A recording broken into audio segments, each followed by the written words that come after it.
Hello guys, Arcand here. I am the darkness in the light, the flower on the wall, and the resplendent nightfall.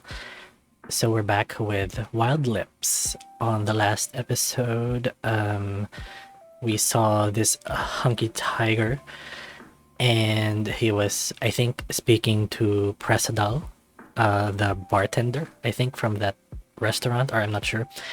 And they were talking about a fight or of some sort, or maybe a boxing match. And then you, the main character Lucas, you were in a dark alley and a figure was pursuing you. But luckily you bumped into him and he saved you. You wanted to get to know him a little more because he saved you, but he was being distant. And at the end, when he escorted you to a safer place, you saw a flyer where he was there, and you saw his upcoming match. So we'll see how day one goes. Day one. The sun sneaks through the holes in the blinds, hitting you in the eyes, making you groan and turn abruptly. Fuck. The chirping of the birds sweetens your ears enough to calm your bad mood. I hate waking up like this. Why not lower the blinds completely? I look silly. With the dream evaporated and blown away by the wind, you take off the blankets. Cold. I have to buy better pajamas. You get out of bed and go to the closet. You grab the clothes you are going to wear and go to the bathroom. Once in the bathroom, you let the water run and heat up. Meanwhile, you take off your pajamas and look in the mirror. An oxymoronic face, one both without any worries but also full of them, a perplexing contradiction. Yesterday I almost died from a psychopath, for who knows why. I owe that tiger a lot. Many questions run through your head, including scenes from that night. None pleasant. You notice something around you, dark and silent, as if the water did not flow in the shower. Your reflection is still showing in the mirror, but his face is changing without yours. Oh my gosh, the music, it's so creepy. You feel a chill down your back. The reflection. A hand sticking out from your right shoulder. A sharp object. Your heart is racing. Instantly, your hand moves, slapping you on the cheek, bringing you back to reality. You hear the water flow again. Your reflection returns to normal, following your gestures like a puppet. What the? That was weird, but at the same time, it felt real. Is it possible to have nightmares while awake? As for all the questions you were thinking, it was all from a hallucination, even though the breath on your neck felt so real. I should relax. It's all over. I am safe and sound, in one piece at home, about to take a shower and take a walk around the city, like every day. That reminds me that I have to keep sending my resume to coffee shops. It may not be what I studied for, but on the one hand, I have to start somewhere. I have no experience working in a company, despite having my internships be in many. You stop thinking about it and go to the shower, letting the heat of the water soak you and plunge you into absolute tranquility. Why do I always feel so relaxed when I shower? The answer does not come to you. You let it be. For me, it's just the idea of washing away the grime, the water flowing onto your skin, your hair. That's relaxing. A few minutes later, you go out, grab the towel, and start drying yourself. I am lucky to be human and have no fur. I've always heard that they take a while to dry because of it. Having finished drying your body, you grab the hair dryer and turn it on. The hot wind that comes from it lashes your face and shakes your hair. A couple of minutes later, you drop it and get dressed. You leave the bathroom to go to the kitchen and think about what you want to have for breakfast. I don't have much. I have to go to the supermarket ASAP to fill the fridge. You go up to yours and take out a milk carton. A glass of milk with cocoa and toast with oil and salt will do. It's the easiest and fastest thing I can do. You put the milk in a glass and put it in the microwave. You also put a couple of slices of bread in the toaster. Meanwhile, you look at the news on your phone. Another unsolved murder. Murder on Roberon Street, 24. A Siamese cat stabbed 6 times and left to the ground. Same modus operandi in the last 3 murders. There is still no data on the subject such as weight, height, or race. Caution is required when walking down the street at night. Be accompanied by a friend or family member, since all the victims have been killed alone. We will try to catch the culprit behind all of this. In the meantime, do as you are asked. Could it be? No, it would be too much of a coincidence. You shake your head to clear it of silly ideas. With its monotonous tone, the microwave announces that it has finished. You open it and take out the glass, which is hot, as it should be. You pour the cocoa and stir it in until the toast is ready. You put them on a plate, adding oil and salt. With breakfast already prepared, you sit down and start. Bon appétit. Oh, right. I'm still alone. My parents are still on their work trip. I wish that they were here. Discouraged, you eat breakfast. You turn on the radio on your mobile to listen to something while you eat it. The news continues to haunt all broadcasts. What if accidents? What if politicians? What if murders? All that doesn't matter to you. It's not happening to you right now. Well, that's very apathetic. Anyway, I should turn it off. The radio is silent. You're sick of having to listen to so much serious stuff. I need to clear my mind, but in what way? I could go for a walk in the park. I suppose the fresh city air will do me good. You finish drinking the glass of milk, the toast, and start cleaning the table. Having cleaned up the mess, you put on your shoes and go to the door to get out. But your path is interrupted by a photo of you with your parents. Good times. You grab your jacket and keys and go outside. Outside, you enjoy the warmth that the sun gives you. The same one that woke you up. You take a deep breath. It doesn't feel the same as in the park.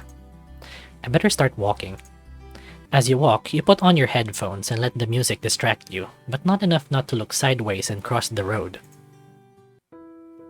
The path to the park seemed a bit quick, more so than usual. You take off your headphones and listen to the birds sing their sweet melody. You walk under the trees that give you shade. Your eyes watch the bright green leaves and their dance that will make them fly when ready. You smile. The past of when you were a teenager circulates through your mind. Although you are still a teenager, you are no longer the same person. You're not just any teenager in your 20s. Now I am a mature teenager. All that's past will not return. It doesn't matter how much I try to hold it back. While you continue walking, you collide with a body taller than you. A body that has not moved an inch with your crash. You fall to the ground, landing on your butt. Ah! Why do I have to collide with people all the time? It shows that I'm clumsy when I don't want to. A hand awaits your answer in front of your face. You grab it and get up. It must have been a hard fall. His voice is thick and deep, but he is friendly and playful. Sorry, I didn't look where I was going. In front of you is a red-scaled dragon with blood-red eyes. His white horns look sharp, capable of tearing the skin from anyone. Hey, are you alright? You come back to reality. Yeah, sorry, I didn't look where I was going either. Well, that makes 2 of us. But I don't mind when it's a cute boy that bumps into me. He winks at you. Is he trying to flirt with me? Yes, because he called you cute and he winked at you. What more do you need? Okay. Sorry if I made you uncomfortable. You are not always lucky enough to bump into someone who looks handsome to you. That makes 2 of us again. And what poor manners I have. My name is Darius. And you? Lucas, nice to meet you. I say this so that he doesn't think he's a nuisance. Perhaps he interprets it differently. You offer him the handshake, which he accepts without a second's hesitation. Taking a walk, right? I guess he can't think of anything to talk about. That's right. I would invite you to a coffee to apologize, but I don't have time for it. I have to go to work. No problem, it was both our fault. Heh, I suppose. It's clear that neither of you know each other well enough to feel comfortable talking about anything vain. Darius clears his throat and says goodbye. Well, if we are lucky enough to see each other again, I will invite you to something. It doesn't have to be because of this, but from meeting someone new. An attempt at friendship, even if it looks weird. He must be much older than I am, and yet he continues to try to flirt with me. If it wasn't, he wouldn't have told me I'm handsome. Although I may be misinterpreting everything. Do you think we will have that opportunity? If we see each other again, I might think about it. Those words end up drawing a smile on his face. I think it's cute to see him like this. But he is still unknown, although you always have the opportunity to meet new people. I've already given my chance. It only remains that the future is capricious and I want to meet him again. Then I will leave some money aside for that day. See you, Lucas, if luck allows for it. See you soon. And he walks away from you to go to work. The conversation has made you feel a little better, even if it was with a stranger. He looked nice. Will there really be another chance? Or is it that fate doesn't want it to happen? I will let time speak. I still don't believe in fate. You resume your walk in the park and then meet someone very familiar again. Lucas! That voice.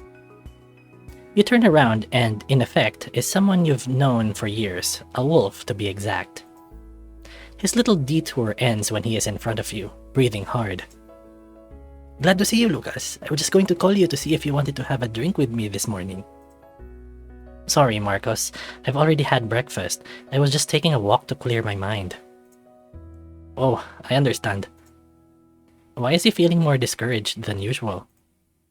Never mind, we can another day, right? Yes, that's right. Anyway, what are you doing here? You're normally still asleep at this time of day. The young man still thinks that I sleep all morning since we don't have school. Or work. Touché. And what do you do in your free time? Hunt flies? Count lint? It's been a while since you've called me, and we haven't gone out to play something, either. Well... Tell about yesterday or don't do it. Well... Marcos is an old friend of ours, so I think we can share stuff to him. So let's tell about yesterday. You see, this... Why am I so nervous? Is something wrong, Lucas? Whenever you act like this, it's always about something important. And you know you worry me. I must count on him. He's been my best friend throughout my adolescence. See, he's your best friend, so you can count on him, yes. I can't divert the topic now. Yesterday, something happened to me. You start telling him everything that happened to you last night. From when you found someone staggering in an alley until a tiger saved you and left you on a street near your home. Marcus listens to you without looking away from your eyes. His smiling face turns into one of extreme concern. You almost died? You don't have any injuries, do you? He runs his hands all over your body, lifting your shirt to see if you have any. If I see the slightest injury, I'll kidnap you, and I won't let you leave my house until all of this murder shit is over. You're exaggerating a little. I may exaggerate, but you know, you are my best friend, and I don't want anything bad to happen to you. Yeah. Marcus has always been like an older brother to me.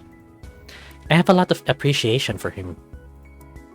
So, the tiger, did he do anything to you? Nothing at all.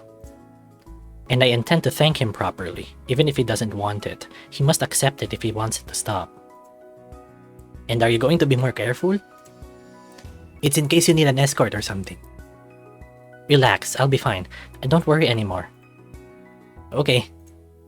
Although you do not convince him, he ends up showing his smile again. Well, let's talk about something calmer. Are you going to do something this afternoon? I already have plans. Yes? Like what? He pulls out a mocking smile. A date, perhaps? Wow, you found out my secret. Secret? Now his face is transformed into one of concern. Now I will have to kill you! You jump on him to imitate a realistic attack, but not everything goes well. You both fall to the ground, you on top of him. When you realize what is happening, you look at his face.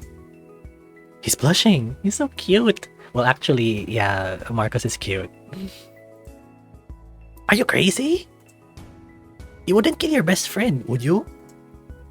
There is something in his voice that is not right, like... He pulls you away from his body and stands up. Then he helps you up. When you are both well on your feet, his words are choppy.